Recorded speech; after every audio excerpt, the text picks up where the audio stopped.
Hey, I'm Marcus. And I'm Kitty Kisses. We are working class nerds. Cue the intro.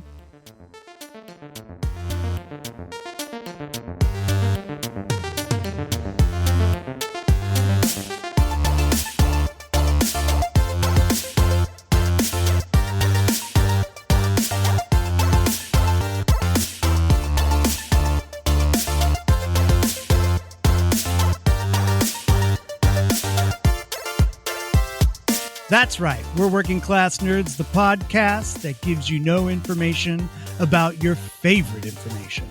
Today is Thursday, June 26, 2021, and you can find this 111 podcast on Apple Podcasts, Buzzsprout, Google Podcasts, Stitcher, Spotify, and anywhere you can find a podcast in the whole galaxy, and maybe even in the future too. You can completely watch me fail at video games, and I mean fail, at twitch.tv/MarcusB814. And you can find me, Kitty Kisses, at twitch.tv/Kitty Kisses. And you can find the both of us on Twitter. I am at MarcusB814. And I am at GM Kitty Kisses. This week's episode, we're talking about Halo with Warrior. He's a member of the Guardians of Order, a Twitch streamer, and he has an amazing YouTube channel that just hit, wait for it, 1,000 subs. Which is so amazing. That's pretty fucking awesome. Welcome to the show, and what have you been up to? What's up, guys? First, gentlemen, thanks for bringing me on here. I greatly appreciate it. So this has been a long time coming. I think, Marcus, you invited me about 2 months ago, man, and I've just been waiting for this day. But yeah, we just hit 1,000. So the biggest thing, I'm aWarriorNerd on Twitch, but on YouTube, I'm the Loreseeker. So I have two separate brands that I'm managing and trying to rise. So on the Star Wars YouTube channel, we just hit 1,000, and I'll be honest, I didn't think we were going to get it anytime soon. So, but it just kind of went viral with a couple of videos, and we just went up. And then on Twitch, I've been playing some Master Chief Collection Halo, gearing up for Infinite. But that's really about it. And then in the personal world, I practice jujitsu, so that takes off my spare time when I'm not streaming or making content. So nice. But thanks again, guys. I'm happy to be here and ready to get to talking Star Wars and Halo and whatever else we can get into. Whoa, but so first off, jiu-jitsu is a crazy workout. Yeah, crazy. What style you don't of jiu-jitsu? It is one of the toughest things that I've ever done. I've been training now for 5 years, and it's one of those things like if a track star comes into jiu-jitsu, his stamina cannot keep him in the fight. Like he'll gas out in 10 minutes. There's a buildup that you can create. I can go for about 35, 45 minutes of just straight rolling. Holy crap. And outlast these, a football player or a track star who comes in. And it's only because our bodies are conditioned for it. There's like muscles that you don't even know that you have that will get sore because of jiu-jitsu. And then your knees get beat up, your toes, you get turf toe through wrestling, because it's grappling and everything. So, but it's amazing, man. I love the sport. I love competing. I know I just competed a few weeks ago in a 10-minute match, and I ended up losing, but it was a good experience. It was an expert, and the guy who beat me was training about 8 years. So it was a fun experience. Nice. So I only know about jiu-jitsu because I had some friends back in the day that did it, and I listened to the Joe Rogan podcast, and he talks about it all the time. So jiu-jitsu is completely an art form. Mm-hmm. And what I like about hearing about it is how the community is like almost like the Twitch community, right? It's really close and personal. Like when you're on the mat, like, yeah, you're at war with that person, but as soon as you're up, you're like hugging, like that shit was awesome, and that's kind of like what I want, almost like a camaraderie. Yeah. The guys that I train with have become like some of my best friends, and the same with like with you and then the Guardians of the Order. You just become a brotherhood, and everyone that you beat up on the maps, and then they beat you up. Then afterwards you go to dinner or you go play basketball. Like we play basketball with the jiu-jitsu guys every Sunday at the park, and it's just one big family. Like I know their daughters and sons' names. I know their brothers and cousins' names, just because you're on that personal level. There's nothing that's going to bring people closer than like a combat scenario. And that's what it is. I mean, you literally go at it and then you train together, then you go to competitions together and you lose and win together. And that's what brings people really close to each other. Nice. Are you doing Brazilian style? What style of jiu-jitsu are you training? Right. Yeah, it's Brazilian style jiu-jitsu. I train no gi. I do train in the gi, but when I go to competitions, I'm only doing no gi. So I'm not wearing, the jiu-jitsu belt and everything. I'm just in like shorts and a rash guard, and then that's how I'm competing. But yeah, it's Brazilian jiu-jitsu, the same thing that most people are very familiar with. If you watch the UFC or if you listen to the Joe Rogan podcast, he is referring to Brazilian jiu-jitsu 99 times out of 100. So, and it's a good sport, man. And I recommend it for anybody, even if you don't want to compete, because it can save your life one day. You never know. Mm-hmm. And it's a really good workout. Yeah. Like a really, really, really good workout. If you're doing it for anything, do it for the workout. Yeah. You'll be broken the next day. Yeah. It took You'll shed that water weight quick. It took everybody that comes in. Now, if you get past like the cardio issue, there's the knee issues and the shin issues because you're on the mat. Most people aren't on their knees every day, or like just walking around on a mat with their elbows and stuff. And your elbows are hurt, your knees will hurt. The top of your toes will get scratched up, and you just wake up the next morning like, what truck just ran me over? And then you start getting conditioned to that. And it normally takes about 2 months to get your bones and your muscles like, okay, this is what we're doing now, so let's get after it. So that's great. That's awesome. Keep after it, and you'll get through it. So circling back now, when you talk about family, I'll give you an example. That's like Kitty here. Kitty is, I may not have ever shook his hand in real life, but like we have that friendship where we text each other back and forth. We talk to each other outside of video games and everything. Like that's the relationships that you talk about with your jiu-jitsu buddies. You know what I mean? Like Kitty has seen pictures of me with my children and doing fun shit. So I do understand that completely.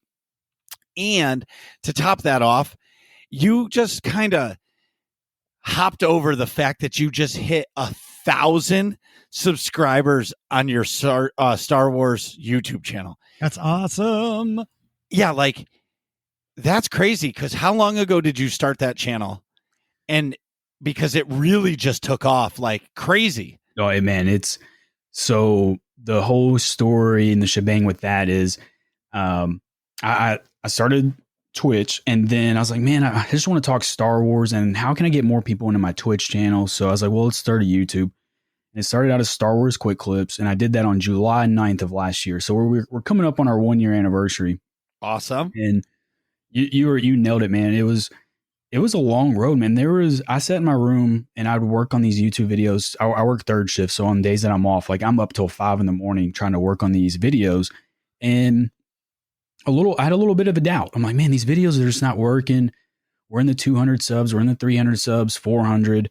And I was like, why can't I feel like my quality is good now. Cause when we started out, we were a little rocky, then we upgraded the mic, we upgraded the video quality. We upgraded everything, but these videos still weren't hitting the algorithm. But I just kept telling myself, believe in the content and keep making content. So I did that. And then just out of the blue, about 3 weeks ago, I made a lore video about Darth Revan, which you guys know from SWTOR, and it blew up, 2,800 views, one of my highest view counts ever. Wow, that's so cool. Yeah. And then I posted one more video, a Count Dooku video, and then 2,400 views in like a span of like 2 days. So I was like, this is amazing. And I just kept the same style, the same flow, and then we went from 529 subs on, I think, June 5th to I got 1,000 yesterday. And I'm already almost to be getting to 1,100 now. So the video algorithm, man, they're growing. It's like I'm on cloud 9, and that's kind of why I just kind of blew it over, because it's like I can't even process that it's actually happened yet. Like if someone said, hey, man, you're a YouTuber with 1,000 subs, I'm like, am I? Like, I just keep checking it. Like, is this a dream? Like, so when I skipped over it, it's because I'm still in the processing stage of all that. Well, the one you sent me was Ventress, and Ventress is my favorite Star Wars dark side character, and I loved it in every way. And what I liked about the video is it was like a short. So, for me, like I pick my time for content, right?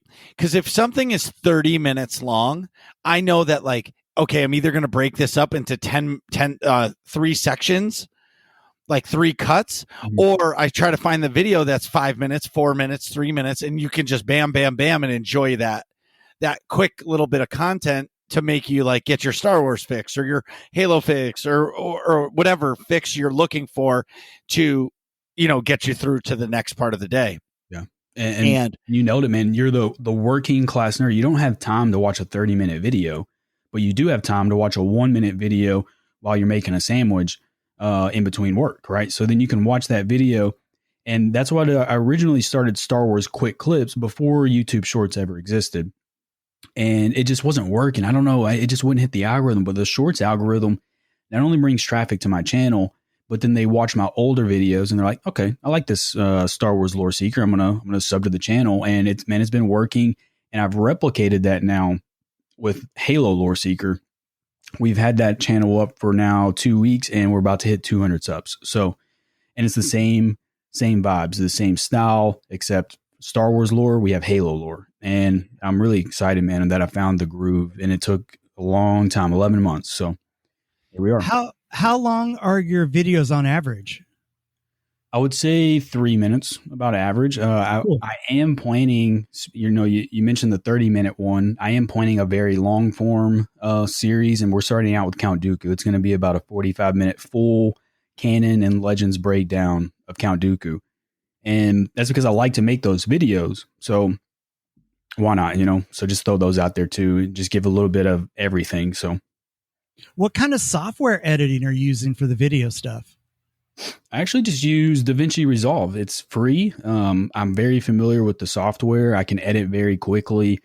The YouTube shorts take me about 2 hours, and a longer form about 4 hours. And then the Count Dooku one, I've been slaving away, and it's actually taken me a few weeks. But a normal video is about half a day's worth of work. Nice. Cool. Wow.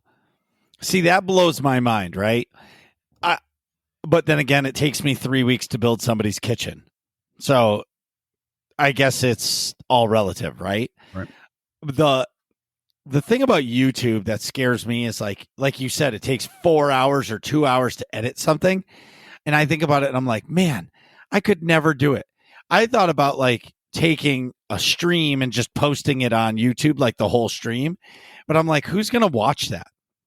Yeah. And then at that point, it's just a replay of a video. You know what I mean? Right. And we can take a deep dive that I've learned, because people keep asking me, and I'm like, man, I'm not even like a pro YouTuber, right? I'm not even a YouTube partner yet. Like that's still far away, but I think I have a good base knowledge. And people are like, well, where should I start?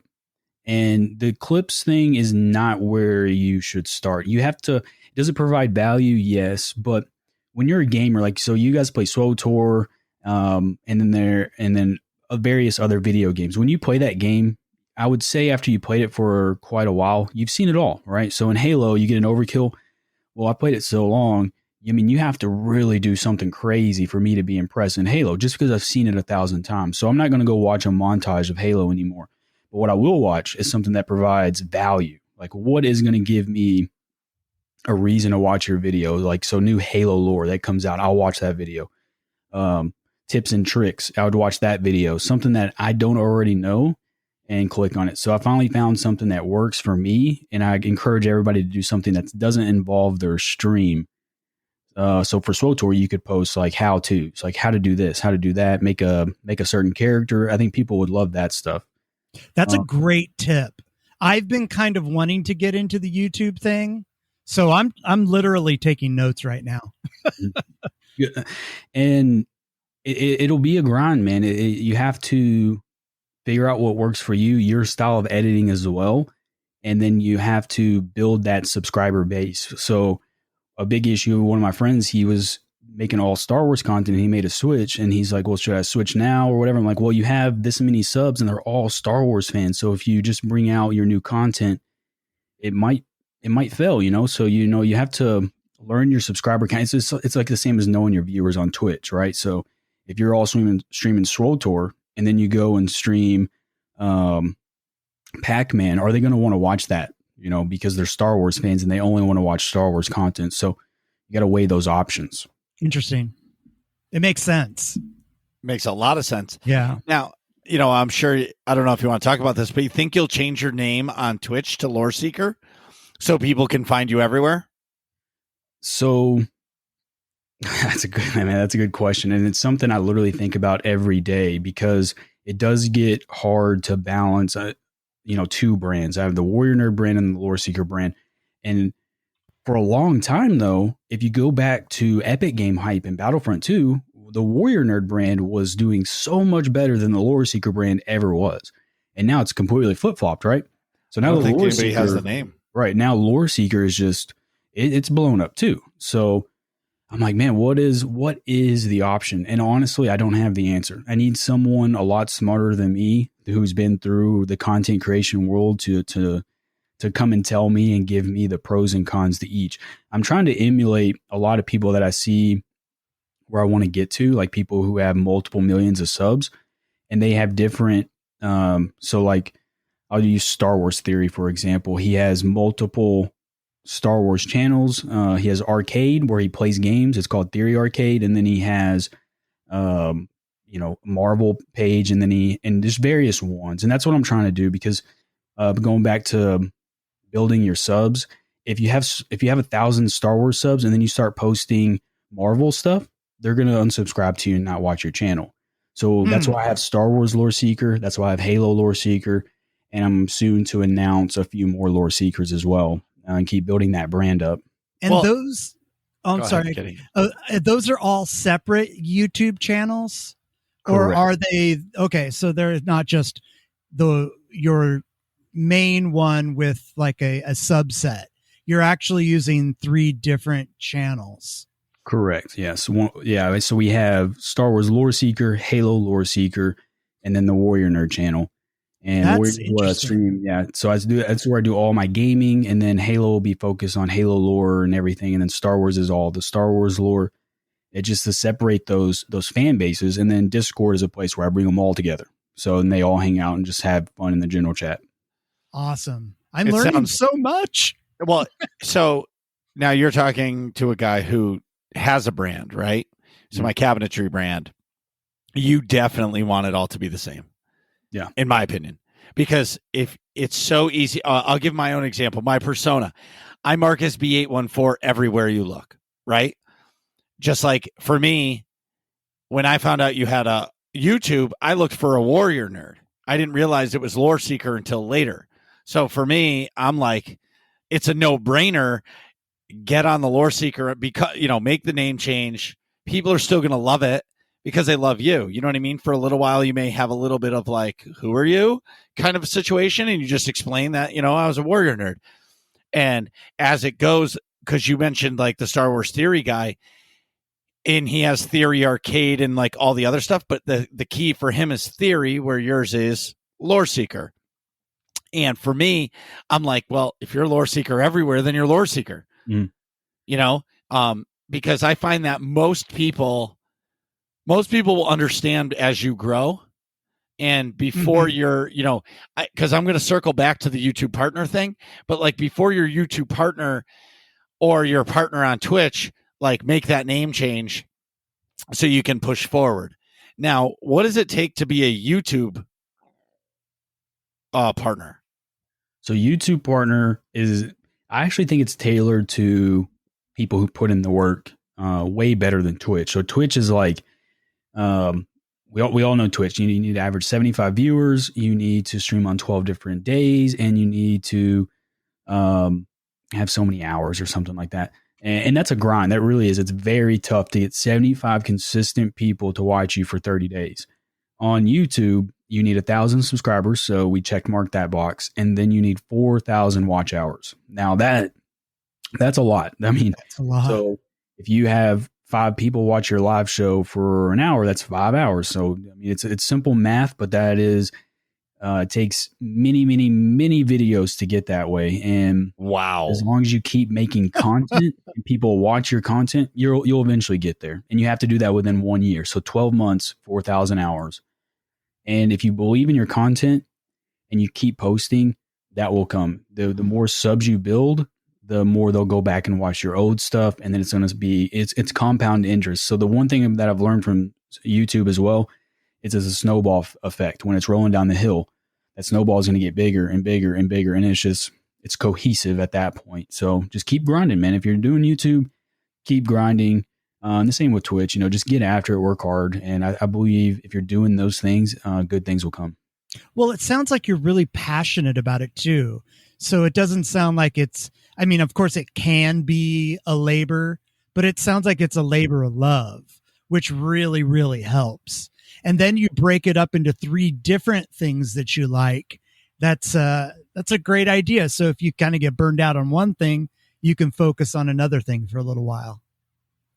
You nailed it, man. The Twitch was, you talked to Director Chronic, you talked to Serpents. We had this Battlefront 2 episode where our viewers just blew up because of this epic game hype. And we all put all of our chips in the bag. We went after it. And DC and Serpents both got partner. And me and a couple others missed that window. And it burned us out to a way where, we wanted to take breaks. We wanted to do other things. I just decided to take a step back, look at all my content, and I picked Star Wars Loreseeker, and I was like, I'm just going for it. And I went from streaming 5 to 6 days a week to 3 days a week, and all that open schedule has been focused on YouTube, and it's paid off. So, wow. I mean, you nailed it. So yeah, you have all those avenues of content. If one's not working, you can take a break, go to the other one, and just keep building your brand and not take that break. That I think breaks are good, but you have to have a plan behind the break. You know what I mean? I actually 100% disagree with that statement. If you stream on Twitch, a break is the worst thing you can do. Right. Because a break, I understand real life happens. Things happen in life. Like you do need a mental break or whatever. But if you're pushing for partner or you're grinding and you have that end goal in mind, taking a day off is the worst thing you can possibly do for your channel. And I've watched it happen to so many people, and I understand it. They take a break and they're going from 40 plus average viewer, and then they take a week off because they need a mental break. They come back and their community comes back, but then a week or two later, they take another couple days off and people start going, this guy isn't consistent, or girl, whoever. This person isn't consistent. I'm going to find somebody else. And that's the other thing about Twitch, where I'll use myself as the guinea pig here. If I stream Tuesdays, Wednesdays, and Saturdays, which I do, and I miss Tuesday and Wednesday, well, my community, like the core community, will still be there, right? But how about that new player? Let's say Kitty Kisses. Kitty Kisses is new to SWOTOR, and I'm streaming, and he clicks on my channel one Tuesday, and he's like, "Oh, I can only watch Twitch on Tuesdays." Well, the next Tuesday I'm not there, and he sees a new streamer who is, we'll call him Hogwarts. Hogwarts is a streamer. Now, Hogwarts starts streaming on Tuesday. Kitty gets in that stream, falls in love with that channel, never comes back to mine. So I do understand what you're saying about a break, but I do completely disagree that if your goal is partnership or anything, you need to put Twitch above everything else on your scheduled days. Now, I know I talk a lot. Now, going back to what you were saying, I know I don't take breaths. Now, going back to what you were saying about 5 to 6 days a week, Warrior, that's crazy. Yeah. Actually, for the rest of this episode, I'm going to call you Loreseeker or Lore. So what I'm saying is streaming 5 to 6 days a week, that's insanity to me, because for me, I'm high energy and like go, go, go. I couldn't do it. Now, Kitty, on the other hand, does stream. How many days a week do you stream, Kitty? 7. Exactly. But but I do mine different. I am Yes. more of I have a slower pace, and like we talk about lots of different things, and I'm very active in the chat, and I also plug my stream as a helper stream. So we get a lot of people that are new to the game or returning to the game, and we try to help them out, myself and chat. So the time goes by so fast, though. If I could do 8, I'd do 8 days, but I can't. Well, because there's only 7 days in a week. Ba-doom-doom-sh. Insert dad joke here. Dad joke. Exactly. So for me, like hearing you say you're streaming 3 days a week, between me and you, that's awesome. That's all you need to do. Because I know I would get burnt out. You know what I mean? Mhm. But either way, but now that you've taken that step back from streaming and now you're streaming 3 days a week, that you have 4 days a week that you can focus on your YouTube stuff and look at what it's done for you. Yeah. Like it's clearly worked. You took a chance and now look at it's working. And I'm going to be uber positive for you is I think YouTube is the future of video game streaming, streaming life and content. Like it already is like the content base, but like once they come out with a platform like the app, like the video game streaming app where there's going to be, you know, you're going to be able to gift subs and all this stuff. Yeah. Once they do that, it's going to take over the world. So you're 100% right. I believe that. I am 100% on the show that YouTube is going to be the next big thing, because to me, they're already the big thing, and they're working on building this gaming platform. Like Dr. Disrespect has moved over there. He's killing it. And they're bringing in these high profile streamers, and you can stream, and it literally goes right to your YouTube channel. So if anyone missed it, it's right there with your other videos. So if I have a lore that's video, right, and then I have a 5-fact video, and then they missed a live stream, it's right there. They can click through it, and it's real time. And so the key here is like now, if I have Halo Loreseeker, Star Wars Loreseeker, and these other ones that I'm going to be announcing here in the next couple of weeks, if I want to stream Halo, well, I'll stream it on Halo Loreseeker to my Halo fans. That's if awesome. I want to stream Star Wars and Battlefront, well, I'll do it on my Star Wars account. And then if I want to, and then right now, I get what you were saying with the change of the aWarriorNerd, and that's something I'm definitely considering.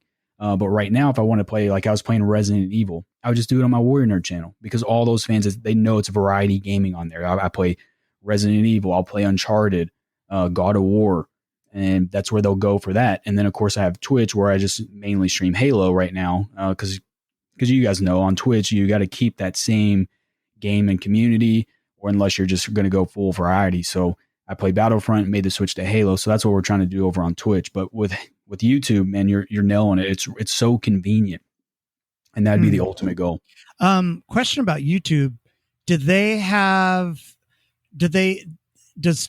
Because I know Twitch won't let you stream to anywhere except for Twitch. Mm-hmm. But I heard YouTube, you could multi-stream, like to different platforms simultaneously. Is that true? I don't know their terms of service. I know you can right now. If I wanted to do it right now, I don't know if a YouTube partner is allowed to do that, because I don't have access to that terms of service. But yeah, you can hop on YouTube right now and stream to Facebook and Twitch if you wanted to. Oh, okay. The Twitch, you could do that. You just can't be an affiliate or even a partner. So if you're just a normal streamer who don't have any type of monetization for your channel, you can multi-stream. Okay. I'm not sure, because there are affiliates that I know that do it. So I think it's one of those things where you just have to notify Twitch that, look, I am doing this. And if you need to take away my affiliate status, to go ahead. The problem with YouTube right now is YouTube hasn't caught up to the community side of streaming, because like I said, you know, in the Twitch community, it's like a family. I put Twitch in a ball. Twitch is a ball, and inside that ball is a family of people, and they're passionate. So Warrior comes into Kitty's stream, he donates a gifted sub, and like that generates this, and then oh my god, and then Kitty jumps into Warrior's channel and gifts a sub, and it's like a family of like give and take, right? Where YouTube, people expect things to be free on YouTube, and once they come out with that way you can cheer bits or gifted subs or like subscriptions and stuff, that's where it's really going to turn for streamers, because right now the monetization isn't there for, I'm talking about big time streamers that are in it for the monetization of it, and YouTube just isn't there. But if you get in on YouTube like you're doing, Loreseeker, on your channels, and you start doing it, when YouTube makes that jump, you're already going to be established there. Even if you have 2 viewers, once it hits that, once that switch happens, you're going to watch the community grow like crazy, because there's billions of people on YouTube. What did they say? 750 hours of content uploaded a minute or some ridiculous number. It's insane. Yeah. So if you look up how many hours of content is uploaded a day, I don't remember what the number was. If it was like 750,000 or 750 hours a minute or something like that uploaded to YouTube. Just say all of it. All There's billions, billions of people. Yeah, billions of people on YouTube or millions on Twitch. So anyway, but it's no small feat. You should hold your head really high. Your content is awesome. Like I said, I love the Ventress ones. And I like the fact that you're talking about it.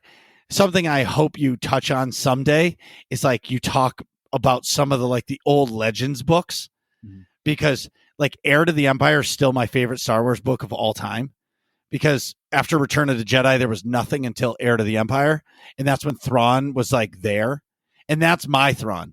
You know, the Rebels Thrawn is not my Thrawn. My Thrawn is Heir to the Empire Thrawn in that, what was it called? Oh, the Dark something trilogy. Oh, shit. Dark Forces? Yeah, Dark Forces. I don't know. What was it? I'm going to Google that shit. I have no idea. You never read it? I read it. Oh, yeah, when it came out. Actually, you know what? I read it, and then a friend of mine had it books on tape, and I had a Walkman, and I'd listened to it on my Walkman riding my bicycle to work back in the early 90s. It's funny because I'm Dark Force Rising. That's what it was called. Dark Force Rising. Yeah, Dark Force Rising is a good series. I'm basically doing that right now. That's how most of what makes me be able to make these videos so quickly is because I know the information too. I'm constantly reading. I have audiobooks. I have the physical book. So I'm always, if I go to the gym, I'm listening. Like right now, I'm listening to Master and Apprentice. And then nice. If I go to the gym, and then on breaks at work, I'll be listening to Halo novels, Halo audiobooks. And then if I get bored at home, then I'll read the physical copies. So I'm just constantly trying to get this information in.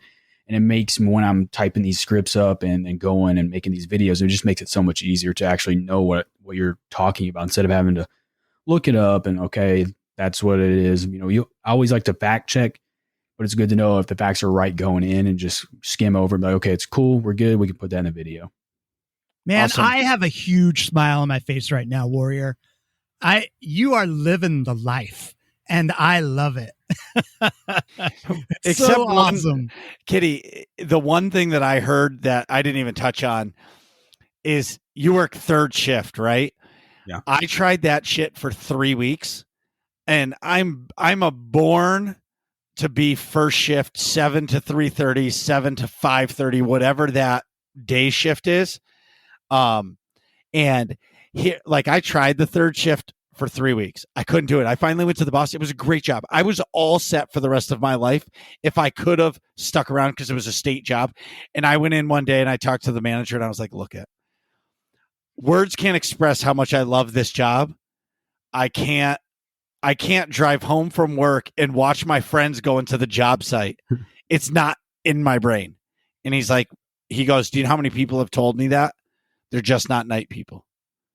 Yeah. So I tip my cap to you that you can do third shift. It's I've been doing it for years, man, and I'm the exact opposite of you. I love third shift. There was actually literally yesterday when I got to work, someone said, I know it's a long time away. It's in October, but we need one volunteer to work first shift for a week. And no one in the entire room raised their hands. We were all like, ooh, it's got to be the low man on the totem pole, right? That's who's got to go work first shift. Like, we just do not, it's not that it's bad. We just love to be awake at night. Like 3 or 4 in the morning. And that's when I starting to get motivated. You know what I mean? And I love third shift, and that's where my schedule comes too. I sleep from 6 in the morning to 1 in the afternoon, wake up, do about 2 hours of YouTube. And then if it's a stream day, I'll stream from 3 to 5. And then afterwards I'll take a break, get a little bit of food. And then we go to jiu-jitsu, come home, work more on YouTube, and then head back to work. And then if it's a day off, I just work on YouTube all day. Nice. I used to be a working musician. So like I wouldn't get to a gig until like 7:30 for a sound check. And then I wouldn't get home until 6 in the morning.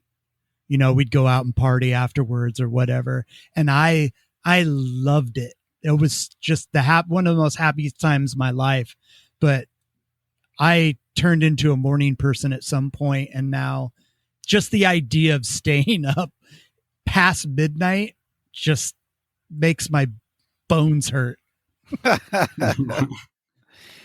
Oh man, it's a battle. And I've been told by people that have been working third shift even longer, they're like, I was the same as you, but you know, there will be a time where your body does start to reject those hours. I'll be 30 years old on July 5th, and most people say 30. Yeah, I mean, maybe 35-ish into the 40s. Maybe that's when it starts telling me, you know, no go. I've been running on that amount of sleep since way back in the military days. So I run and function on caffeine. So That sounds like me, right, Kitty? Yeah. I get up every day at like 6:37 a.m. and I go to bed at like midnight, 1 o'clock every day. So It's I get insane. it. Yeah, it's not good for me, but either way, Kitty, Yeah. what have you been up to? Well, I've been streaming a lot, of course. And I think I've turned 50 since the last time I've been on the show. Woo woo! Happy birthday! I turned the big 50, and I have a big news flash for everybody. What's that? No gray pubes yet. Now, I've been thinking about this, and I've been asking around and seeing what the DL is on the old gray pube situation. And I've been checking every day since I turned 50, this is an interesting thing too that happened at 50. I got an AARP letter. Oh yeah. And I got a packet in the mail asking for a stool sample to check for colon cancer. And I'm like, yeah, well, I made it to 50. I've done it. But every day I check around for some gray pubes and there is nothing. And I wanted to ask you guys, I mean, I'm older than both of you, but do you guys know when the gray pubes start setting in? I heard never. 51. Really? You're really 51.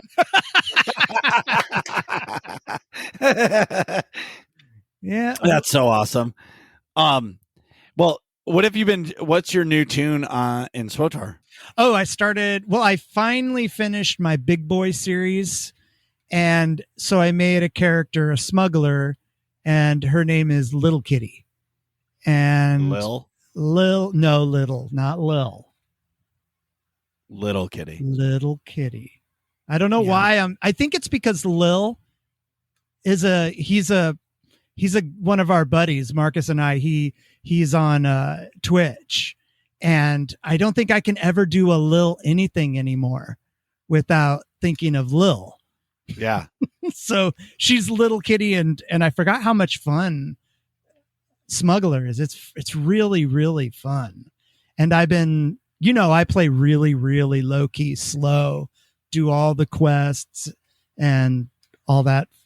And it's been a blast. I've been having a lot of fun.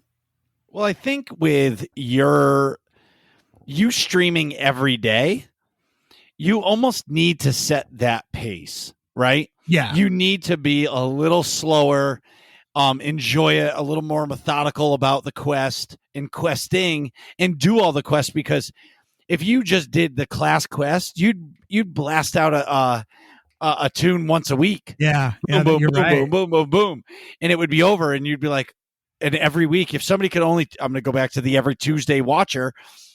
Of that, I watch your stream every Tuesday. Every Tuesday, it's a new character. Yeah. There's no connection to that character. You know what I mean? So when you're doing it for 7 days, and something else about your stream that I like is you do other missions too, like those space missions that you do. Yeah. Are awesome. I am amazed by those because I've never done them, and I still haven't. And I get blown away by the quality of them. They're gorgeous. Yes. And I just never do it. And what I like is it's on rails, so it's not like you're flying upside down and like in a real fighter jet. Right. Because I'd be off the side of my desk puking into the raid bucket. Work.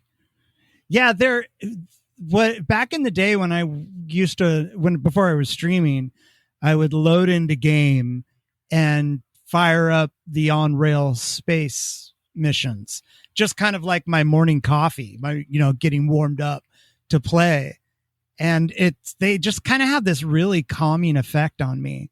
And having been playing them for so many years, it's on rails, so everything's predictable. And I think that's one of every time I go through them, someone in chat's like, what is this? And I'm like, it's the on-rail space mission. Here's how you do it. And show him, and I'll make gear for people. I'll be like, you know what? I'm going to make you a full set of gear, because that way you don't have to worry about it. You can just jump in and start playing, because it's so fun. It's just point and shoot. That's it. You don't have to think. You just shoot, blah, blah, blah. It is hard to read chat and play it, though. It's nearly impossible. but yeah, it's really fun. I like it. What else? I think I've just been working a lot this week. I've been really pooped out, and the heat's been kind of getting a little crazy, but my body loves the heat. I sleep like a baby. Like I wake up, like just with all the energy, without drinking any tea or anything like that. My body loves it. But we are coming up to some like multiple 100-degree days, like 110, 107 and stuff like that. Time to turn on the air conditioner. That's right. And by the way, that's a defeat for me. I kind of have a pride about not using AC, because I think it's like growing up poor pride. Like, this is a sauna for me. I'm going to like use this to purge all the bullshit out of the toxins out of my body. Like seriously polishing some turds. You would love it at my setup, man. My stream knows, like, I have a love-hate relationship with this. Like, I'm sweating on stream. I wear dark clothing on stream because my setup just gets so hot, and my house is poorly ventilated, and I'd have to turn the fan off, and I have a window AC unit in my room, and I turn all that off. So when I'm streaming, or like right now on the podcast, you can't hear it.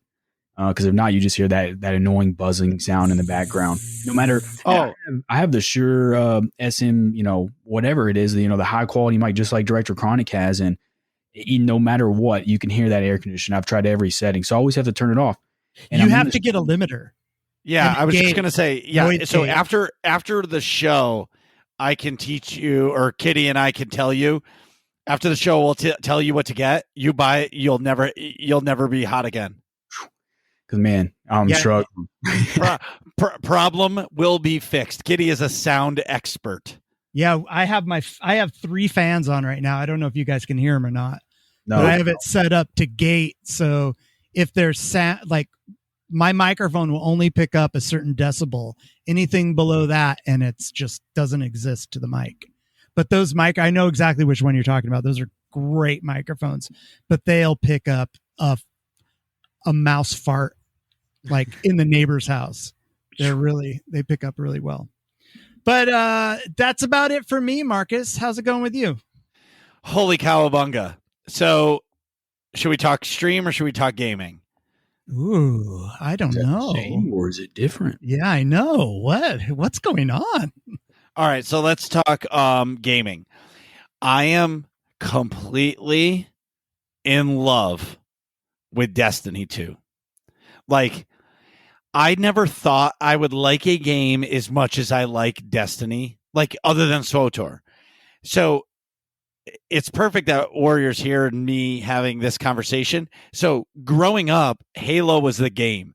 You know, Halo 1 came out in the original Xbox, the giant controller. Oh, Then man. when Halo 2 came out and we were jamming the multiplayer, even a local one with your friends, I fell in love. And like the fact that like you had to learn how to aim while jumping. And, you know, in the beginning, I was awesome at it. I was the guy at like the top of the leaderboards. I was the man. And then people started to really figure it out. And I was at the bottom of the leaderboard and I'm like, I can't do this jumping shit anymore. I'm going to die. And I took a break for a while and then it was Halo 3. When Halo 3 came out, it changed the game because the graphical upgrade was huge and the multiplayer was so awesome.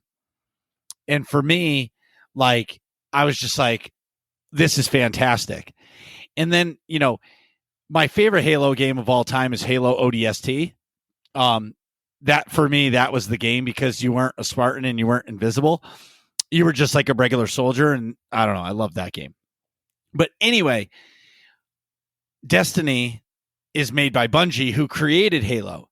So Destiny to me is SWTOR MMO and Halo thrown in together to make Destiny. Yes, there's some subtle differences, but I love it. So as soon as I stop playing SWTOR, I go right into it. Like immediately. Do you have like butterflies? You're so excited. So I will say this. So that game is based off of RNG, and the RNGesus is not my friend. So there's a shotgun called the Bone Chiller. And this Bone Chiller shotgun, I need it to be able to do a raid because one boss only takes damage from a slug shotgun. Yeah, I know. So the key to this shotgun, and everything has like perks, and you can't like, you know how in SWTOR you can change like the armor, like your mods enhancements and stuff? Mm-hmm. Well, the guns in Destiny have those perks like the mods enhancements and stuff like that, but you can't change them. Oh, they're so static. Yes. So RNG tells you what they have. It took me 6 hours and 10 bone chillers to finally get the god roll that I need to be able. It's called an auto loader. So you switch your gun and the gun auto loads in the background. So then you pull it back 3 seconds later and now you're fully loaded with ammo. It took me 6 hours. My friend Ven and I, we were playing it, and every time he's like, "You're gonna get one." I got one, and I clicked on it, and I always had my my screen shared, and he just was laughing. He's like, "This game hates you." But the whole time, I finally got to a point at like hour 5 hours and 55 minutes, and I finally said, "Look it. If I finish this a quest that we're doing and I don't get one, I'm shutting the game off. No questions asked. I'm out of Discord." He goes, "That's fair. You just spent 3 hours on tonight trying to get that gun and 3 hours last night trying to get that gun." But I finally got it. Well, that's good. But yes, it feels really good. The game is beautiful. And that's the thing about SWTOR versus this game, Destiny 2. Destiny 2 is made current gen, right? Ish. So the game is beautiful, like gorgeous. Oh, I love the way Destiny 2 looks. Right. It's beautiful. And like some of the mechanics, like we did this one mission where you were on the ship and it was like I was playing Dead Space, right? It was creepy as shit and it was hard. Then we did another mission where you were doing a boss fight and there's a circle in the middle of the room. Figure like you're in a cube, right? Think about, visualize a cube, right? So in each wall of the cube, there's a circle. So after you do the mechanic and the objective, you have to stand in the cube and the room spins. And all of a sudden you drop from the floor, you land on a circle, and it could be any one of the cube walls you land on. Same mechanics apply. But one of them, there's only like bridges on it. So now you fall into this thing and now you can only fight stuff on bridges. Guess what? There's no real respawning unless your friends can respawn you. I fell many times down the abyss. Yeah, I'm looking at pictures right now. It's gorgeous. Yeah, it's absolutely really pretty. But it's a first-person shooter. And I would say if I didn't have my friends, Ven and Kat, to help me get into it, I don't know if I would get into it because the game is really, it's a tough game to get into because the story is the story, but like, I feel like at the age of the game right now, it's really like a tough game to just dive into at this stage in the game. You know what I mean? Unless you have help, because the grind is real. It's yeah, but I absolutely love it, and it gives me that old school Halo feel. Like the days of my Halo character was always pink and white, right? So now my character is, well, it's mine right now because I don't have it, but my character right now is like a camo green and orange. Like I feel like I'm going hunting in Realtree, but like I remember those days, and that Destiny has that really old Halo feel for me, so I'm loving it. In SWTOR, I've been at Nightmare raiding, and Explosive Conflict. This week was our best prog of the week. We got the boss down to 0% health and 34,000 hit points left, and we died. We were that close. Yeah, that's a kick in the ass. But it was really good. I'm loving it. That's my Tuesday and Wednesday team. Shout out to those guys, the working class cis. They're awesome. And Saturday nights have been my story stuff. And I'm actually doing the last story to get my legendary status because I've raided for so many years. I never did all the class stories. Oh, nice. And streaming has allowed me to do the class stories. So I finished all of the class stories on stream. And I'm finally on the last one, which is the counselor. And it's like a snooze fest. And I just, like, honestly, like, I'm not a jerk in real life, well, for the most part. But in this, I just like, they're like, did you feel the force? And I just want to be like, no, I didn't feel the force. Shut up.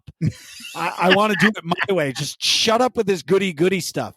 Like, you know what I mean? It is more fun making dark side choices with the consular because they trust you so much and you just end up killing all the masters. And they're like, well, you know, maybe you'll save the next one. Maybe you'll save the next one. Right. But you're right. It is kind of snoozy. But I know some people that it's their favorite story. Yeah. Different strokes. Right. What I like about SWTOR is the class stories. You get to actually, like, the base story. Forget about all the new stuff or like all the expansions. Like the base stories of the game are incredible. It's like you're playing Mass Effect in Star Wars. You know what I mean? Like the choices that you get to make actually affect you through your class story. They kind of lose it later, but the actual class stories are amazing. I mean, really, truly. Let's face it. Who doesn't like want to shoot lightning at some point from their hands? And from day one, when you start the Inquisitor story, some asshole is calling you a slave. And I'm going to tell you right now, if you've never done that story, and how many times will you allow somebody to call you slave before you beat the shit out of them or start screaming at your computer screen? Because like, you're like, dude, I'm not a slave. Stop calling me slave. I don't know. It's awesome. It is fun. But since I don't know if I did last week or not, but either way, thank you so much, Nerds community. Thank you. Thank you. Thank you. We hit 700 followers, which is huge. Super excited for it. Like it came out of nowhere. Like it feels like yesterday we hit 500. And I feel like like you were saying earlier, Warrior, about like how the YouTube channel is like growing everything. I feel like the Discord has helped my channel so much. And even Nick was just on Sith Lord Brit's new talk show Tuesdays that she's doing. And like they talked Mandalorian season 1, but like that magic is happening everywhere. And our Discord is so active. Like people that don't know about Discord are doing themselves a disservice. Yeah. I'm with that, man. Discord is you have all these other servers and like a family home like Goto, and then you have like your home, like mine is the Revenites, and then you have yours, and that's where your community can have direct access to you, and you can just talk about anything, Mandalorian, Book of Boba, SWTOR, Destiny 2. I mean, you can just have conversations about all of it. Food. Like we have a food channel and that one's popped. Yes. And everyone's like, look what I had for lunch today, just to see what everybody's eating. It's great. I love Discord, man. Discord is great. I love that you said that you have a food channel, because we have a food channel too. Food channel gets a lot of hits. Space Barbies and pets, fur babies. Everybody wants to post pictures of their cats. Oh, yes. Well, and Cattails, new streamer, great friend. I mentioned her. She plays Destiny with us in SWTOR and all that. She created way back when I had the Death Star Troopers raid team. She asked me to make a food channel, and I was like, a food channel, really? And now it's like transferred out into all of the Discords, and it is awesome because when you're playing with somebody online, you're just hearing the voice, just like us right now. And you're like, oh, I'm having a steak dinner with mashed potatoes and corn on the cob. You're like, oh, this person's real. Take a picture of that shit. Yeah. And, and I'm going to tell you guys, I'm pretty bougie when it comes to this. The plate matters. And like I like checking out people's plates because I feel like it tells a lot about somebody. Like I like a nice detailed white plate personally, like a lot of detail on the edges. That's just me. And, you see some that are basic, or like some are like a Polish pottery, or some are, it's always funny to me when I see somebody with like a steak in a paper plate. Like, what are you doing? All the juice is just leaking through the paper plate. Oh, Come on. You're losing the juice. You better eat that plate. That's what I mean. So, Discord. If you haven't joined our Discord or anybody's Discord, please do download it. Even if you don't like play video games, there's so many Discords that are just active community Discords. Join one, because you will not be upset that you do it.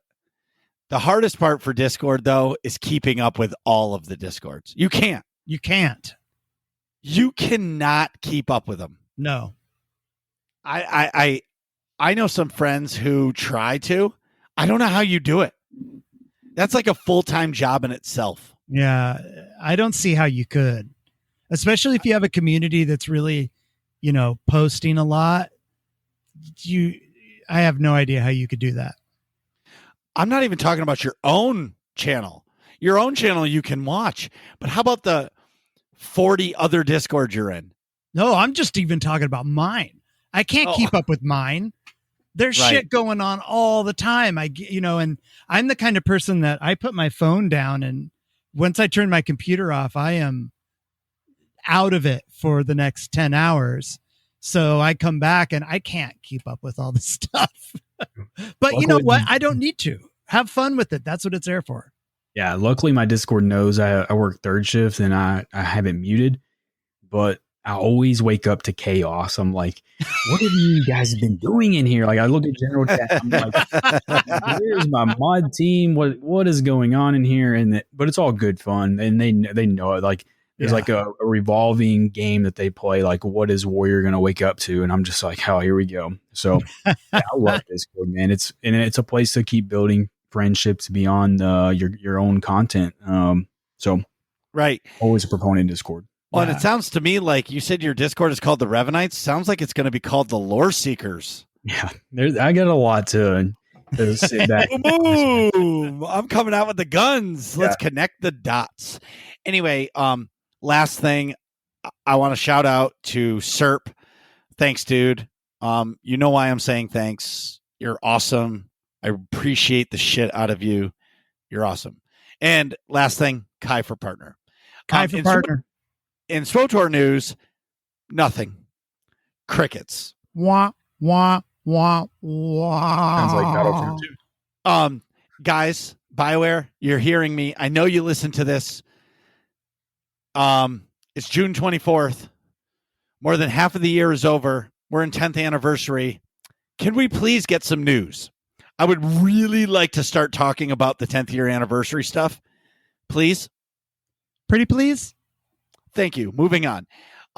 In AIE news, Tuesdays are our mandatory fun night, our guild night in the guild, where the fun where the fun is mandatory, but attendance is not. It's from 9 to 11 p.m. Eastern time on the Starforge server, best server, and we switch from the Imperial side, which is the best side, and we do the Sunshine and Rainbow side as well on every other week, where we don't kill bosses or we don't kill things. We just befriend them. Welcome to the pub side. And Friday nights are the place to be in AIE. The first Friday of every month is Master Mode Flashpoints, hosted by Malung. The second Friday of every month is hard mode training. So we have in SWTOR, we have operations, which is raiding. You have a story mode, which is basically like your entry level. Then you have the middle of the road, which is hard mode. It's basically like, okay, I'm getting into a raiding. I'm getting on a team. I'm learning what mechanics do. I'm learning how hard things hit and you actually have to do stuff. Then you move on to the most hard content, which is nightmare or master mode. Depends what you want to call it. So we do a hard mode training night that's hosted by yours truly. And that's the second Friday of every month. The third Friday of every month, hosted by Keohu and B. Kavanaugh, they do achievement hunting. So if you want the Nerf Herder achievement or the Nerf Herder title, they've already done that, but they will do that. They focus on getting those achievements that are better done with groups of people, because there's so many achievements in the game that you can't achieve without it. And then the fourth Friday of every month, and I cannot do it, Nick does, it's Mega. Yeah, I should have just had you do that. It's the monthly Epic Guild activity. So this week, which that would be tomorrow, is Mega. We will be doing just some fun, laid back stuff, maybe kill some world bosses, hunt for some datacrons, do some fun stuff like that. Nothing over the top. I've been so busy with work, and then, you don't realize how much time streaming and podcasting consumes of your nightlife until you're doing it. I swear, it's like a second full-time job, and I love every minute of it. It really is. So if all this sounds fun to you, go to aie-guild.org. Get the Discord in the top right-hand corner of the channel. I'll give you a second to click on that. Okay, now that you did, you can jump in our Discord. If you play any of the games that we play, if you play SWTOR, click in the SWTOR thing, at Officer, and ask for a guild invite. We would love to have you. But there are so many other games that we play that people are playing all the time. So please come join us. It's an awesome place to be. So with that said, today we've got Warrior, Loreseeker, lover of Halo and Star Wars on the show.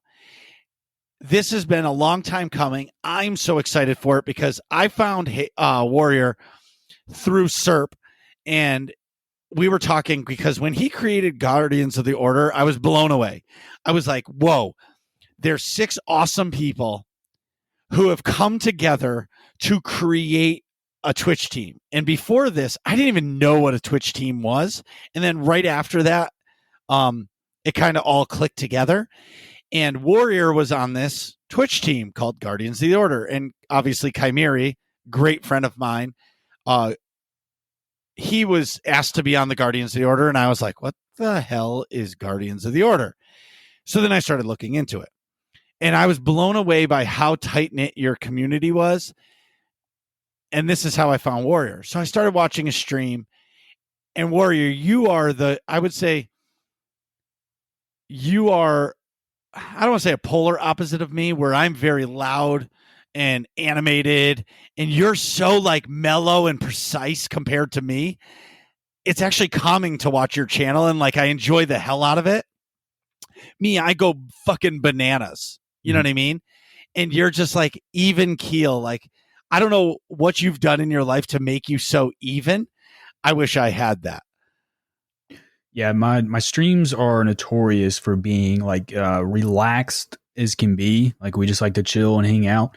But then it's just like an ongoing thing because I take pride in my skill level in a video game. So like if we're playing Halo, like the gameplay and then the chill, like I can just rip off an overkill and then still be as chill as can be. I'll get a little bit, I'll get some hype in there, and we always do. And we'll have the music, but we like a lo-fi type music. We just come in there and chill and hang out, and then have a good time, man.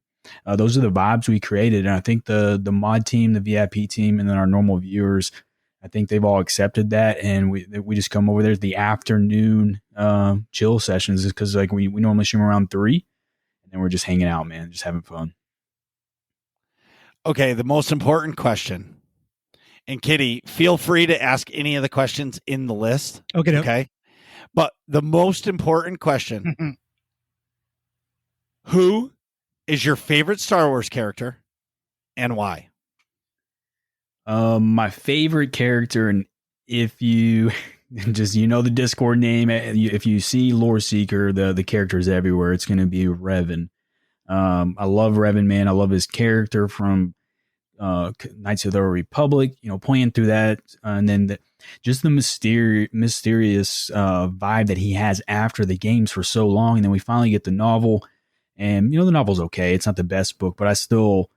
I've read that book like 6-7 times, man, and just his rise and fall, and then his redemption story, and then everything after that, he's doing it for his family, right? So you have a Jedi that wants to save the Republic. He goes to war against the Mandalorians, wins the war, finds out about another threat, goes to try to face it, fails, becomes the enemy, gets a redemption story.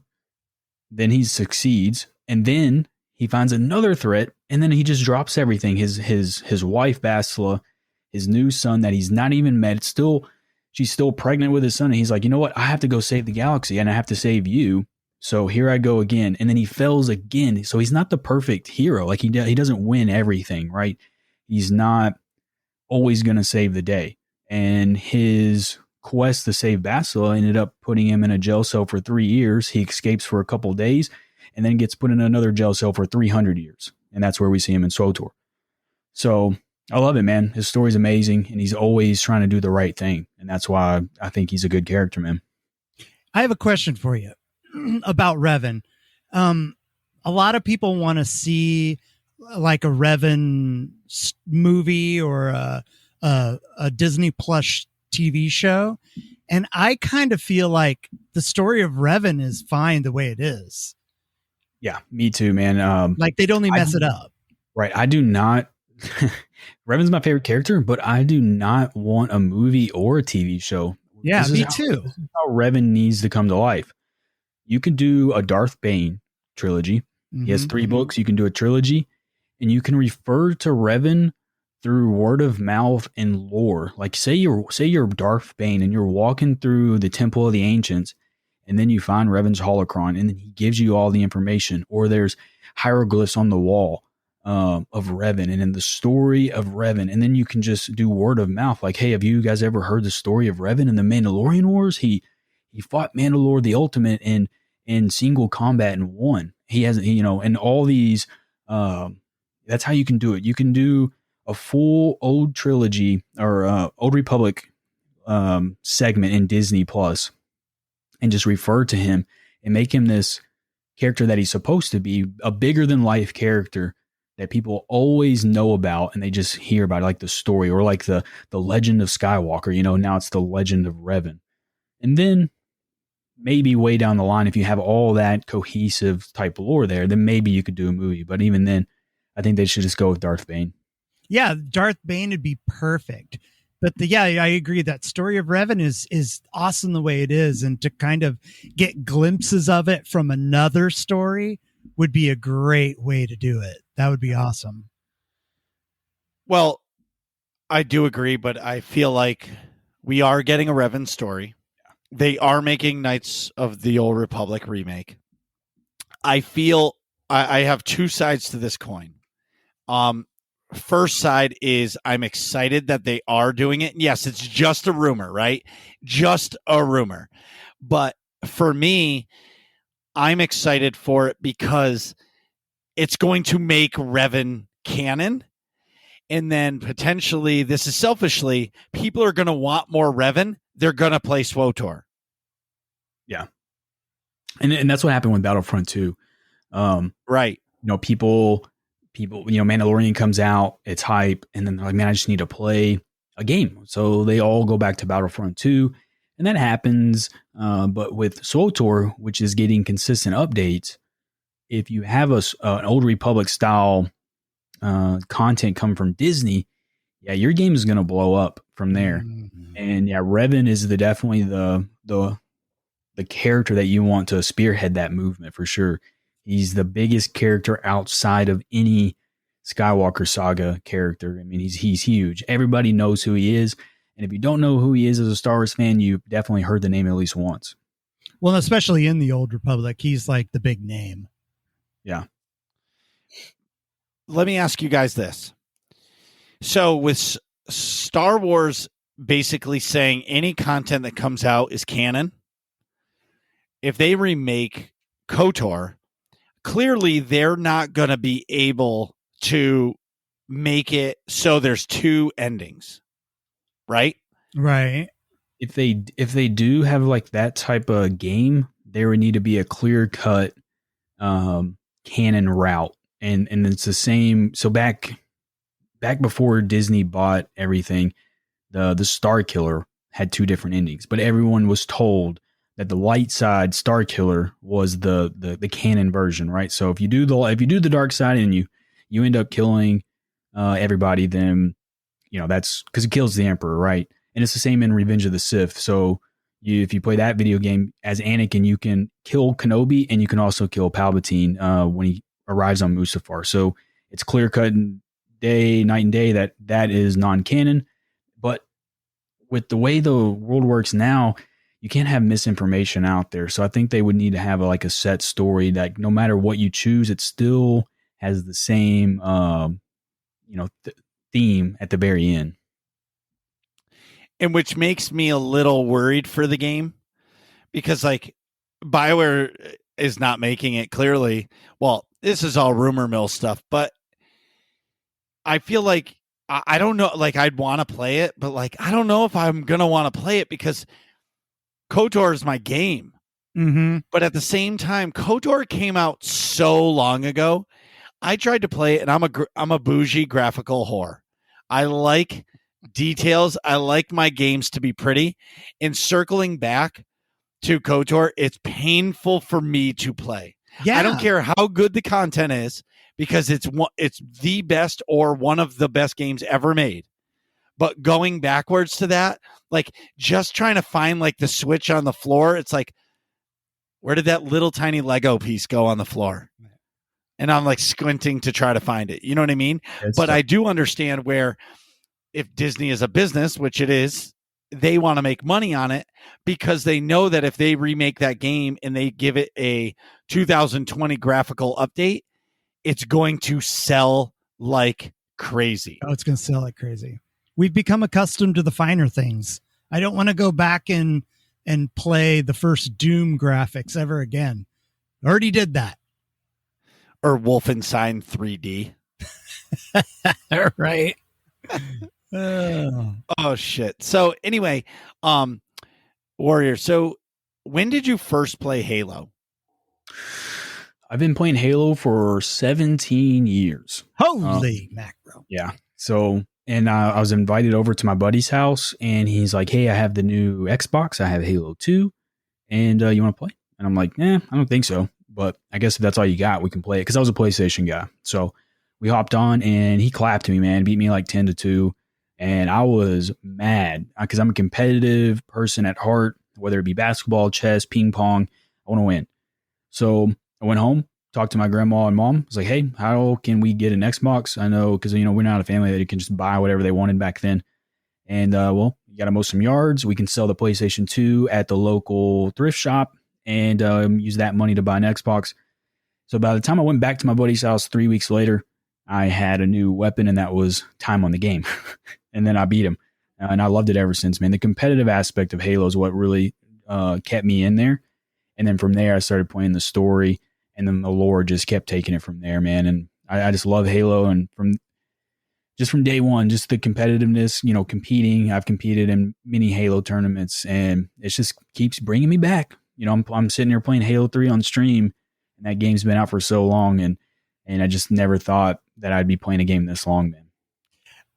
This morning, I watched someone play Halo, and it reminded on Steam, and it reminded me of how awesome that experience was playing in the more difficult modes, and the AI like ducking behind stuff, and like being AI, if that's a word at all, and loving it. But yeah, that game was so fun. Yeah, there's so much to do in Halo. You can play multiplayer. You can do it's called Forge, and you can make your own game types. So there's this fun thing that we call Indiana Jones, which came out way back in the day, and it's essentially Halo Fall Guys. So you can do obstacle courses, yeah. Because the Forge, you can build a map, and then what you do is you play King of the Hill, and you put the hill at the very end of the map, and you put 1 second timer on it. So the first Spartan in there is the winner. So you make all these obstacles, and then you could do like the big boulder that comes, just like in Indiana Jones. That's where it's got its name from. And then you run through these obstacle courses, and then the first person to the very end out of the 16 is the King of the Hill, Indiana Jones. And we were doing that when we were bored, because you play it so much, you get tired of just shooting the gun. So then you just hop on custom games and play some fun stuff like that. So there's a lot of stuff. And then you got campaign and just like never ending content. And that's hopefully what Infinite's going to give us. My favorite part of Halo is the co-op. So, going through the story with your friend or friends is awesome. And then trying to beat the game on the hardest difficulty. What's the hardest difficulty called? Legendary. Yes, Legendary. When you beat the game on Legendary, you feel accomplished. Yeah. Like that shit is hard. Oh, it's tough, man. I didn't beat it on Legendary until I felt like I was already an established competitive player, and those elites would just maul you down, and you would get sniped before you would get sniped, not even knowing where the sniper came from. So you would have to sacrifice like 5 to 10 lives just so you could look at each corner of the map. Okay, I didn't die from there. Next life. Okay, didn't die from there. Next life. Okay, I think I seen the beam at my 2 o'clock. You get out there. Nope, it was at my 1 o'clock. And then there you finally got it. And then you have another 20 lives just to try to snipe him before he snipes you. So, Legendary is a grind, man. And I cannot wait to play Infinite Legendary on stream with, the community that we have created. Because back then, you're doing it by yourself or your buddy on split screen, and no one's watching you. Now, you have a community built, and they're going to watch these failures and then triumphs all at the same time. And I'm excited. Right. Yeah. I remember we'd have LAN parties with the first Halo, and we'd have like 2 or 3 different Xboxes with 2 guys in one room and 2 guys in the other room going head to head in the canyon and just being there for hours and hours. And it was so fun. And I remember we were sitting around one day, and I only had one controller, and Halo 2 came out, and my buddy and I are, just kind of sitting around playing the game. And he's like, hey, how about if you buy another controller, I'll buy Halo 2 and we can come back here and play it. And it was one of the most fun days of my life. It was so awesome. Yeah, that's amazing, man. And I think most people get their start. If you got your start on Xbox, it normally stems from Halo. And then if you from PlayStation, you're probably like a Grand Theft Auto or those type of games. And Halo just brings so many people together, man. And we haven't had a new game in 6 years, almost 7. And I think everyone's just amped up for this Infinite. I think it's going to be one of the biggest releases, and just cannot wait to get my hands on it. Nice. On last week's show, I kind of went crazy on PlayStation players, and it's because like for so many years, PlayStation has had, I'm doing my quotation marks about all the exclusives, and PlayStation players are like, oh, I'm not buying an Xbox, never buy an Xbox. PlayStation's got all the stuff. But now with Halo coming out, and they own Bethesda, and all the big Bethesda games are going to be Xbox exclusives, I think that it's going to change the tide a little bit because, yeah, you have your Spider-Mans and your Horizon Zero Dawn games and all that stuff and your God of Wars, but people soak hundreds of hours into Elder Scrolls games. Yeah. 100. And when they announce that that's going to be a Xbox exclusive, people are going to think twice about getting a PlayStation 5. Yeah. Whether they want it or not, because it's not going to be available. And it makes me happy. And like you were saying about Halo, a good Halo game hasn't come out since what, Halo 4? Because what was the last Halo game? What was that game? Last Halo game was Halo 5, but for me, the last good game was Reach. But even then, the beginning of Reach was pretty brutal for me. They brought in Bloom for the first time in the game, and then they updated it halfway through to take Bloom away. So you have your normal Halo. There's no Bloom on the Reticule. Ooh. And that's when the game got really good. But the beginning Reach was, for me, it was personally terrible. So you're looking at my last favorite good game all the way through from launch to ending was Halo 3. And now we're on Halo Infinite, is essentially Halo 6. So we're 3 games later, and we're finally getting a new game. And all roads are looking like it's back, and it looks pretty good. Is it? See, for me, I think they're going to do a good job because they have to do a good job. I think this game got pushed because it wasn't ready, and now they have a date, and I feel like this last year that they've pushed it on has given the time to make the game really good, because I think the story was all done and all that. I'm just excited that, you're going to get a new experience and like Cortana 2, and it's going to be so good. Yeah, there's so many things that and they haven't even really, there's a few books that are working on the gap, but we're essentially going in Infinite blind. So we don't even know what we're going to get on this story. We only know that we're going to be on Halo Zeta, which is installation 07. And then we are also, of course, going to be Master Chief, and that Cortana is either deleted, not deleted. She's somewhere out there. She's rogue. And we have this new Cortana model, and they're giving her the designation call sign of the weapon. And she has a very unique personality, and it's going to be exciting. So the story is going to be amazing, and then the multiplayer is looking top notch. Now I'm excited. Yeah, and you have an Xbox. Yeah, well, I have the Xbox One. Will it play on Xbox One?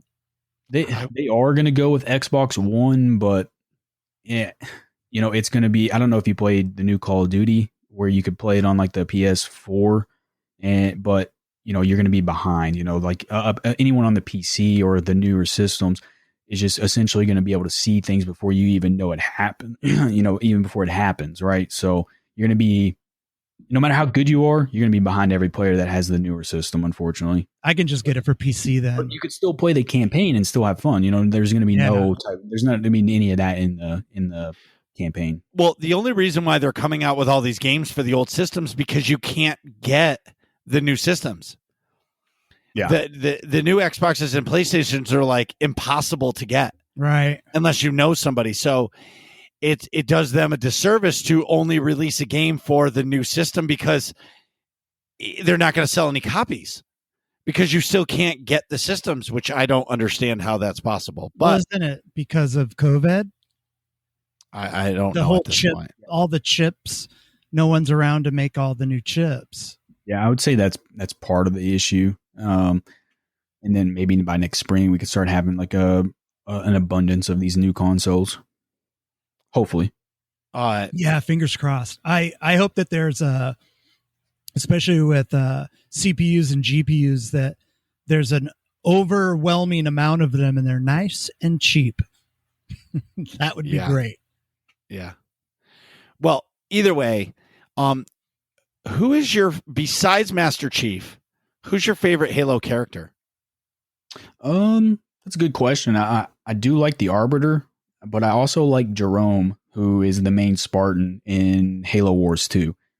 He's the Wow. leader of Red Team, and he's a tank. And I would love to see Jerome 092 meet up with John 117, and I think that'd be amazing. And then the character that we all think we're going to get the main villain as far as the Banish goes for Halo Infinite is going to be Atriox. He's the main brute leader. And that was the main, it's Jerome versus Atriox in Halo Wars 2. So Jerome's pretty cool. I like that. Of course, we all like Cortana, but I think by the end of Halo Infinite, I might like this new AI even better because I already like her little personality that she has. But yeah, you always got to go with the Spartan. I do like Noble 6, but rest in peace. Why did the Covenant not give the human race an opportunity to secede and join them? Why did they choose just to annihilate them? Ooh, that's a good question that I've been trying to research. So they basically have like this scare of the manual of responsibility, and that's essentially like everyone's given the mantle is the leaders of the galaxy, right? They have a responsibility to protect, right? And they see, from my basic understanding, is they see humans as like a forerunner type thing. And so what happens is the humans, it's called contact harvest. Harvest is like the first contact. And there was like some type of like problems with forerunners and like the technology and the sites, and it was designated sacred and so on. And the lack of communication, right? You have English or whatever they, for us, it's English. And then you have the Covenant, they speak their language. It was hard to just translate, hey, we're here. And it just started a little mini battle or at Harvest. And then when you bring in the militaries of both sides, then it's, there's who has the bigger, what, right? So then they start fighting, and then you have the first contact, and then the war starts. So, it starts getting a little hectic from there. And then, we bring in the Master Chief, who luckily just starting to get out of training. Sure. That's a great answer. So I've always wondered that, because if you look at or watch all the old TV shows or games, it's always like, hey, we're here. Look, you have two choices. You can surrender, which they're not going to do it, or we're going to obliterate you. The Covenant was like, no talk, just go in and kill. And they were like, whoa, whoa, whoa. Oh God, we got to do this, Yeah. The story of Halo, there's so much to it. It goes back thousands and thousands of years to the precursors and the forerunners. And with all that, the humans are just a small little piece of the entire puzzle. And Cortana is playing into that puzzle with these AIs. There's also an AI called Mendicant Bias, and then there's offensive bias. Mendicant Bias is an AI that takes control of the Halo array, and then he's trying to essentially stop the flood and stop everything from happening. And then they use offensive bias to try to stop him. And Cortana is basically the same. And they're thinking that this new AI is going to be the offensive bias 2.0, right? And then Master Chief is just entangled in all this story. So when you look at it, we have a 20-year-old game, a story, but there's so much story already been made. And that's why I'm starting Halo Loreseeker, is because half the people don't even realize all these side stories and books and comic books that are already out there already. And it's exciting. And I'm still in the learning process too. I don't know as much as I should about Halo, and my Star Wars knowledge destroys my Halo lore knowledge. It's a learn in progress. Yeah. It's never ending too. It's constantly more to learn. Okay. What is your favorite game? Halo. So let's take Halo out of the picture. Okay, so we don't sure. have Halo. Okay. I would say my favorite game is gonna be Resident Evil 4. Whoa. Yeah, I love the Resident Evil series, man. The Resident Evil series is something that always loved it. I played the new one, and we had such a good time playing it over on YouTube. And then, Resident Evil 1, 2, 3, 4, that whole lore right there is amazing. But other than that, I do have there's always going to be a place in my heart for Battlefront 2 and Star Wars game, but the one Star Wars game that takes the cake, of course, is Knights of the Old Republic. So you have Resident Evil 4 and Knights of the Old Republic. I have them right beside each other for sure. Nice. All right. Do you have a particular stream or stream moment that stands out, or even YouTube moment that stands out as above the rest, like something that took your breath away? Yeah, for my stream in particular, my favorite moment was when I designed a fictional role playing war between my community, and we took the Revenites and we used Revan as the helm, and then we made another faction called the Ravagers, and the Darth Nihilus was at the helm of that. And I made this intro video, and that was the first time Director Chronic ever rated my stream, and Serpents rated it. So we started the stream out, and I was like, an hour into this, we're going to do the faction war. We're going to get it started. Serp rated, then DC rated, and then we played the video, and it was the most viewers I've ever had. And essentially me and DC, that was the first time we ever really connected. And he's seen this trailer, and then we did this. It was like a week spanning where I did code words in my YouTube videos, and ultimately I assigned generals and Revenite commanders. And then at the end, we did a big giveaway, man. And it was a good week. But that particular moment with all those raids and then showing the video, I'll never forget that one. That sounds so epic. Yeah, that sounds awesome. Okay. Yeah, a lot of work to do it. It was a lot of detail, and it was stressful, but it was all worthwhile stress, right? I had to make the video. I needed the art. I needed to assign roles. I needed everything to be cohesive. And I worked really close with Serpents on that. So you shouted him out earlier, but we can never stop shouting that man out. He helps so much. And I went through with him the pros and what cons that I needed to weigh and how to do it. And it all worked out, man. I loved it. That sounds awesome. Okay, we have the last question here. It's a very important one. Mm-hmm. What is your favorite ice cream flavor? Whoa, that's a good one. I love this question. My favorite ice cream flavor is Butterfinger ice cream. Whoa. Yeah. That is a weird one, but that's a good one. Yeah, it's good. And it's because when I was a kid, I was always going to my grandma's house, and for some reason, she always had Butterfinger ice cream. And it not only does it have memories tied to it, I love Butterfinger. So then you add ice cream to it, and it's perfect. So, and you can rarely find it at the store. So anytime my mom sees it, she always hey, there is Butterfinger ice cream. You want me to grab it? And I'm like, heck yeah, which store is it? And I'll go buy a tub too. And then we save it like it's gold. You can only have Butterfinger ice cream once a week, because once it's gone, you might not find it again. So. Right. That, you know what? I don't think I've ever seen Butterfinger ice cream. I know I've seen Butterfinger ice cream bars, but I've never seen the tub. Yeah, and the tubs are little too. It's maybe pint? It's something that you would just it's a single serving, you would just give out to a kid and they would eat while they're watching TV, right? So they really keep, I don't know what the factory out there that makes these. They're well, let's just give this 1-2 week run for the year and make it the smallest container possible, and you're good to go. So I'm no, that's awesome. I have a similar thing with ice cream. Back when I was a little kid, and this is back in the 70s, they would only have, a pumpkin pie ice cream one time a year, and they'd only have it for a month. And my parents would always go, all right, let's go get some pumpkin pie ice cream. And I'd get one scoop of pumpkin pie on a sugar cone. And it was always so special. It was always just oh, yay. So now every time I think of pumpkin pie ice cream, I think about going with my parents. And it just brings back those memories. Yeah. And that's exactly what Butterfinger ice cream does for me. That's awesome. Amazing. That's cool that you have that memory too.